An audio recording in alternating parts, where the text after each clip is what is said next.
Hello, Fuzzballs. Welcome to my reading log for May of 2024.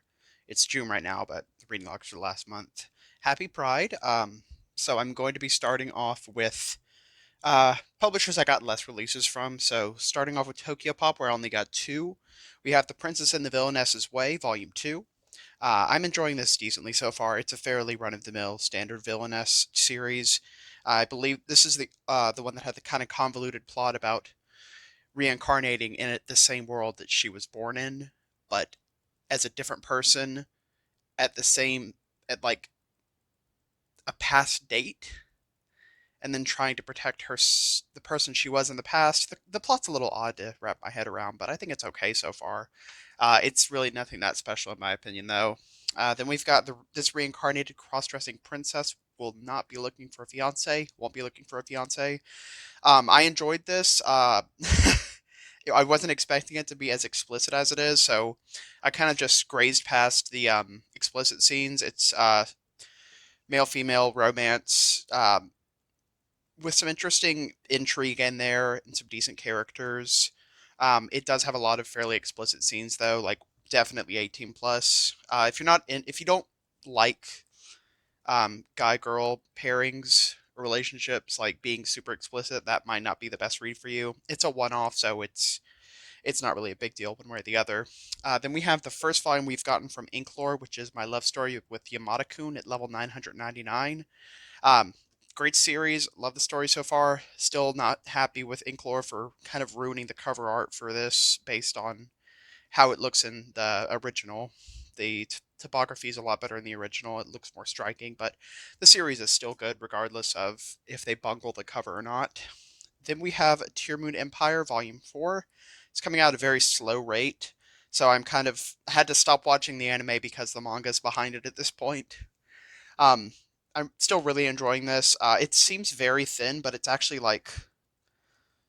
it's still not super long. It's like 146 pages with a light novel excerpt in there. It's a good series though so far. Probably ranking on one of the higher non-manhwa villainesses I own and read. Even though, well, I guess she's technically a villainess. Then we've got one volume from Titan Manga, Atom the Beginning, Volume 7. Um, we are finally finishing up the robot battling tournament in this volume. I flip flop on if I really like the series or not. I think it's just okay. It's got some really good moments to it. But I do feel like it would be better appreciated by people who've read the original Astro Boy, which I still have not yet. Then we've got one Square Enix volume of Mr. Villain's Day Off, Volume 4. This everything that's in this volume was already covered by the anime, so I'd already known everything that was going to happen in this volume. I still really love this series. The art's gorgeous. I love the characters. It's a great little slice of life series. Next, we have March Comes in Like a Lion, Volume 2 by Chico Amino.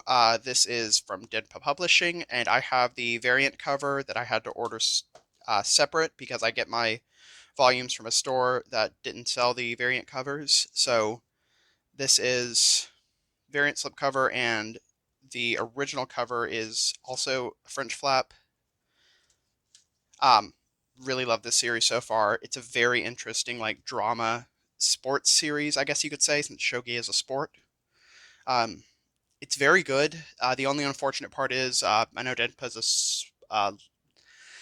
has a smaller operating staff, so releases come out a lot slower through them. So it's a long wait between volumes. Lastly, for these like shorter publishers, we have When Pink Rain Falls. I believe this is volume. This should be volume 2. Wow. For the longest time, I thought it was just When Pink Rain Falls, and I did not even realize that there's actually the volume 2 right here because it just kind of like flows in with the rest of the picture. This is a very short doujinshi, I think technically a doujinshi by Yoyu.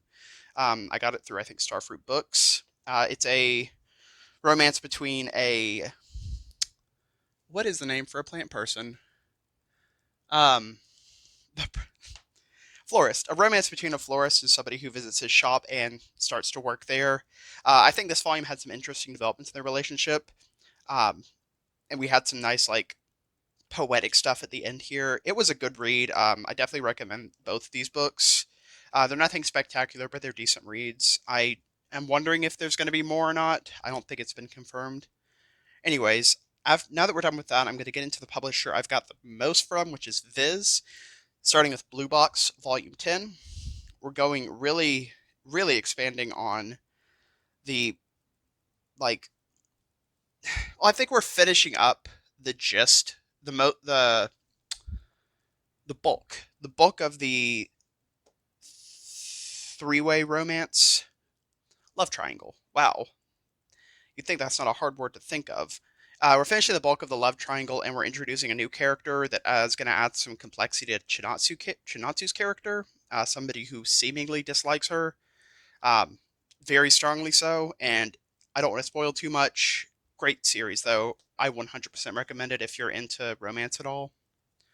Then we've got Chainsaw Man Volume 15 with this character that I've seen a million times, and now I finally get into context for her, and it's interesting to say the least.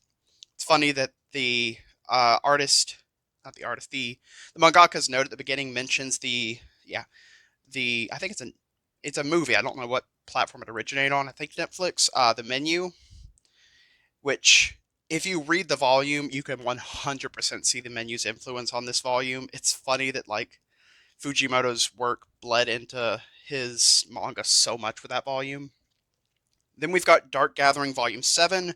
We're introducing a couple antagonists in this volume that quickly get taken care of, but we're still continuing on the haunted horror spots, and it's still super fun, really interesting to watch the events unfold as we see the characters struggling to take out these extremely hard haunted spots, or extremely high level haunted spots. Then we've got Helk Volume 9. Um, I am going to be honest, I really don't remember much of this volume. There were definitely a lot of fights, I know that, but it's been a lot of fights for a while now. Let me just flip through this real quick. I'm trying to remember exactly what happened.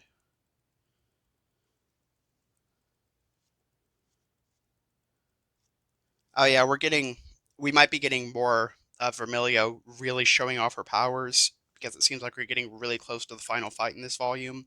I think there's only 3 volumes left, so that makes sense. Then we've got In the Name of the Mermaid Princess, Volume 2. This is a really good shoujo fantasy series about a mermaid girl who is dealing with discrimination and running away from home because her home country is terrible to mermaids and non-humans.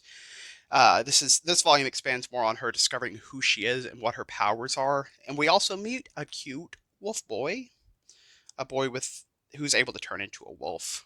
I think he also has wolf-like attributes to him. I don't think this is him on the cover. I think that's her friend. I don't know. They do all kind of have that stereotypical shoujo 2000s 2010s faces. Then we've got Like a Butterfly Volume 6, and we are getting the first date on this volume, and it's just adorably shy and cute like it always is. This is a cute, fun series. Nothing super deep to it, but just cute. Then we've got My Hero Academia Volume 38. We are continuing on the war arc, still going. Somebody might have died this volume. Not sure. It's really impossible to tell with how the writing is in this series because I'm more than confident that he's killed one character and then just decided to throw it out the window and not have them be dead, which one of my pet peeves, but whatever. I know that the war arc did wrap up fairly recently in Japan. Only going to be a few more volumes of it, which is good because the war arc is kind of ruining my opinion on the series. Then next we have My Special One, Volume 6. Kind of slowed down on my interest in this series. I mean, it's cute, but I liked it better when they were having that will they, won't they between the two of them. The romance, now that they're together, just kind of feels a little dry. And it does feel like they're having to spice things up by adding more things to keep things going here. Um, but yeah, we do get a side B romance between two different characters, which is interesting and a nice diversion. Then we've got Sakura Saku Volume 3. Um, I do really like this series. It's another one that I don't really remember too much about what's going on with it. Um, I think the art's really pretty. I think the characters are good, well written. I just don't really remember too many of the events that unfolded in it.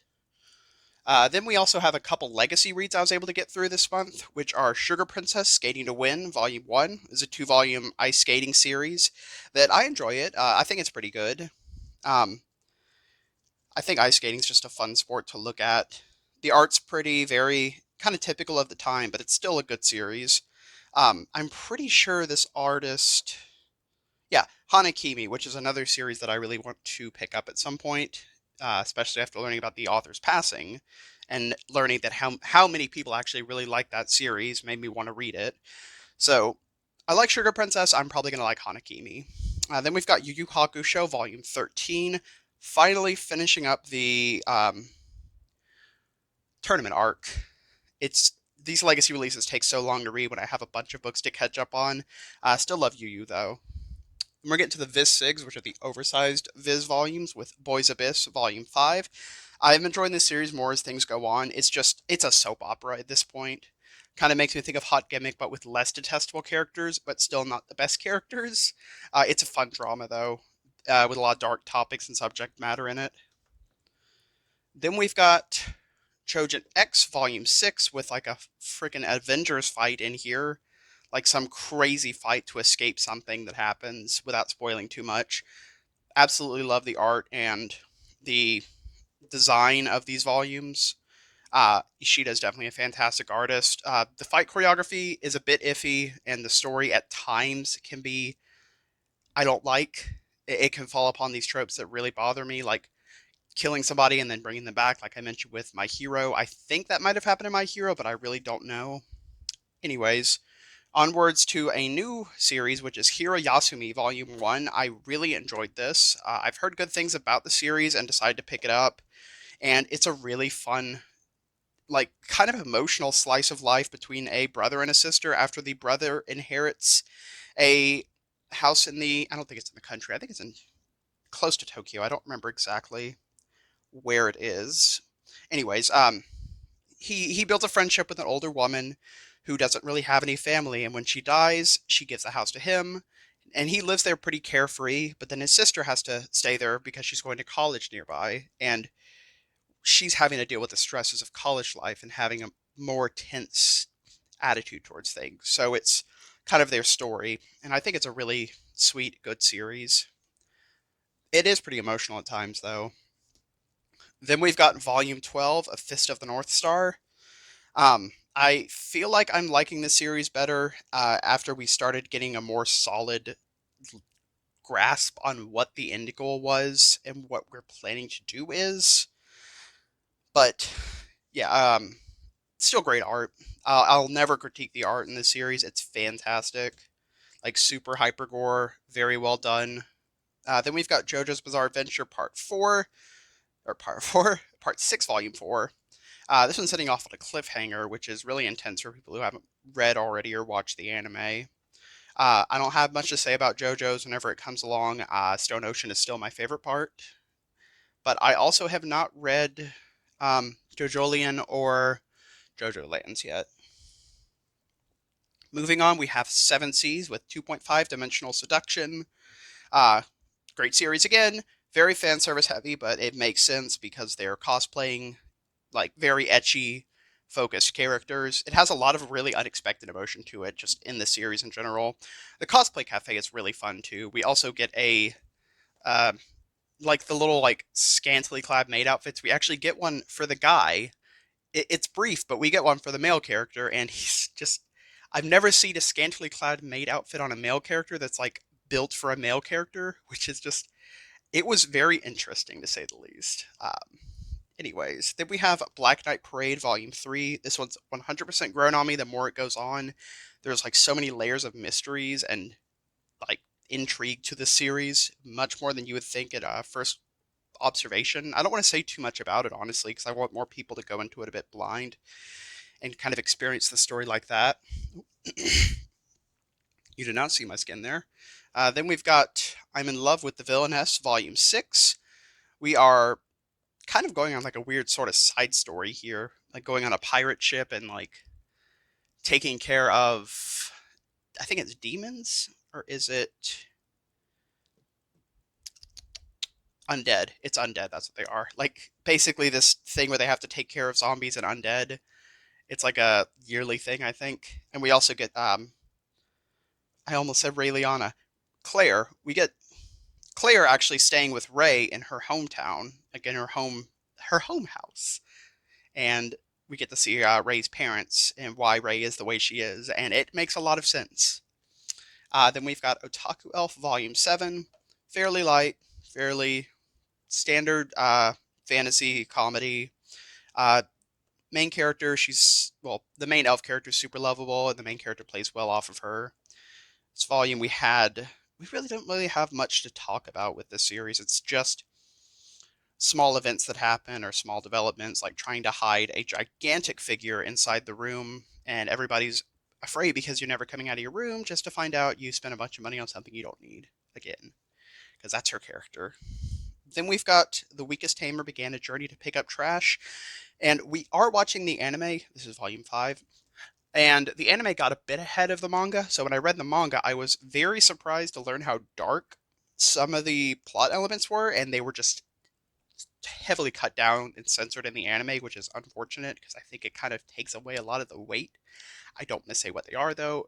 Read the series if you want to see what I'm talking about, or watch the show and then read the series. Anyways, now we've got BL First Crush Anthology, 5 Seconds Before We Fall in Love, with a plethora of authors from recognizable to authors who've never been published over here. A lot of these, almost all of these are like less than 5 pages, and they're just fun, cute, short, snappy romance one-offs, and it's a real fun read. It's a good read. Introduces you to a lot of new art styles and authors as well. Speaking of slow reads, speaking of fast reads, we have a slow read here with Don't Call It Mystery, volumes 7 to 8. It's weird. The art in the book is like really fantastic and really good, but like, I don't know, that bone structure looks a little funky on here. Oh yeah, we have the cabin mystery in this one, and then it's a murder mystery, and then we get a crazy revelation about the hospital, about something going on at the hospital. It's a mystery series, so you don't want to learn too much about it before you read it. It's great, though. Then we've got Monster Cats, Volume 1, which is I've mentioned this before, only one other series by Pontania has never been published over here. I'm sure it's going to be at some point. This is a slice of life about cats, but they're monsters. Like, I think they have... No, Kitsune's in a different one. Like vampires, werewolves, very Western monsters, not a lot of the Eastern monsters like we'd see in yokai cats. Good, though. Fun read. Then we've got My Androgynous Boyfriend, Volume 4. These releases are very slow, so it's a bit hard to catch up on a lot of the characters. It's a cute series, though. Good characters, good art, good fashion, good makeup. It's a good read, just nothing fantastic. Then we've got My Sister Took My Fiancé and Now I'm Being Courted by the Beastly Prince, Volume 1. This is an alright romance fantasy about a girl who... Her sister basically takes everything that she likes away from her until there's this guy and he likes her. And he doesn't want her sister, and he's a lion boy, which is interesting. It's honestly the reason I got the series, because I was wondering why in the hell he's just a random lion guy. It's alright, though. It's alright, though, so far. Give it a couple more volumes, see how it sits. Then we've got Though I Am an Inept Villainess Tale, the Butterfly Rat Body Swap in the Maiden Court, Volume 5. Where we finished up the big beginning arc with the mystery and uncovering the body swap and how to fix it. And now we're beginning a whole new arc about the Harvest Festival and conspiracies that are happening during it. I am enjoying the series a lot so far. It did kind of feel like it was supposed to end at Volume 4, but it felt like they just decided to keep going with it. But it doesn't feel like they just made up the continuation out of nowhere. It feels fairly natural. Then we're going to get on to Yen Press, which I have a few from. We have The Do-Over Damsel Conquers the Dragon Emperor, Volume 3. We learn more information about the curse that the Dragon Emperor has that makes him, this is going to sound terrible out of context, only really want to date girls that are under a certain age. It's, I don't know why they decide on that with the premise, to be honest. It feels very odd and it's hard to get past, but if you can, it's an alright series. We also have like, this also feels like it could have been like a final volume, but we establish a big antagonist, opposing force, which is interesting. Then we've got Oshinoko Volume 6. I did just learn this is entering its final arc in Japan, so I don't know how much longer it's going to be exactly. We are going into the 3D stage play arc, which is really fun and interesting, and we get to see a lot of conflicts going on between adaptation, the people adapting a work, and the people creating the work, the original work, as you would say. Uh, Very good series, very interesting and dynamic characters. Then we've got first Oversize Yen Press, Bochi the Rock Volume 3. It's Bochi, it's just a cute slice of life comedy about a very socially anxious girl. It's a good series. It is a bit of a longer read, though, just because it's 4 koma, but they pack a lot of content into the 4 komas. Then we've got A Business Proposal, Volume 5. It looks like, spoiler alert, we're finally getting the relationship established between the main two leads. And I think this is only going to be like 10 or 11 volumes, or maybe, I don't think it's going to be terribly long. So it did take a while to get them together. It's a good series, though. I would definitely recommend it if you like office romances. Um, yeah. Then we've got debut Ize Press, Tied to You by what? I don't know why that's their name. Gosh. Um,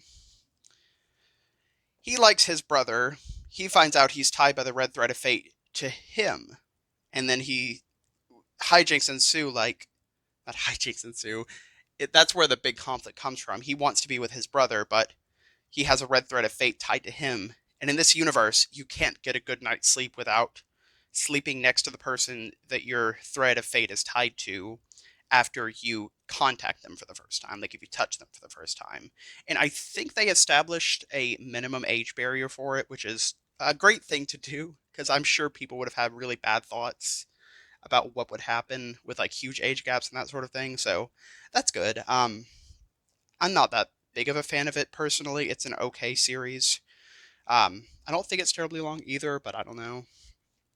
Last Yen Press, we have Why Raeliana Ended Up at the Duke's Mansion, Volume 6. And we are, spoilers, we're soon going to be getting the introduction of the true heroine into the series. And we're going to be learning if these two still stay together, if the story changes with the new heroine, the true heroine shows up. But as we've seen so far, the true heroine isn't that good of a person, so things are going to get real crazy, I'm sure. Alright, that's it for Yen Press. Lastly, we've got Kodansha, starting with Go-Go Loser Ranger Volume 10. Things are getting really interesting so far with the Monster Protection Society. I'm shaking the desk, I'm sorry. And also, potentially one of the Rangers getting killed, but potentially not getting killed, which is interesting. It's an alright series. It's gotten better after that arc that I just did not like when they were performing the test to become Rangers. Then we've got Gachiakuda Volume 2. I'm enjoying this a decent amount. It wasn't something I was going to pick up. It was my partner's pickup. He still has not read a volume of it. But I think it's good. It's getting an anime by Bones, so that's going to probably bring a lot of traffic into the series. Then we've got Gazing at the Star Next Door, Volume 2. Really good romance idol series about a girl and her childhood friend who's an idol, who she has a crush on, but he's very oblivious to it, and she doesn't want to admit it. It's a good romance. School romance, though, nothing like revolutionary. Then we've got I See Your Face Turned Away, Volume 1. This is the first volume of the series. Really, really interesting premise about a girl fantasizing about which of her friends would end up with whom, who would make the best couple, and then realizing her feelings for one of her classmates and thinking about what she's going to do about it. It's very poetic and pretty. The art's wonderful. It's a really nice read, and I'm excited to read more of it as more comes out. Then we've got My Lovesick Life as a 90s Otaku, Volume 3. There's only one more volume of this, so I really don't know how things are going to go. It seems like we're getting the relationship finally established between the girl and the character she's crushing on. Maybe? But there's also a cog that got thrown into the works. Um, Actually, I never noticed. I'm trying to figure out what that is. If that's from an actual manga or if that's from the manga that she was drawing, like the Dojin. Anyways, great series so far, though. Really good if you like references to other existing works in the 90s eras, and even before that, because one of the characters was an otaku before the 90s. Anyways, we have Quality Assurance in Another World, Volume 7. Really good so far. We're finally getting out of the pit of 100 trials. Not that, but, like a 100-floor dungeon or something.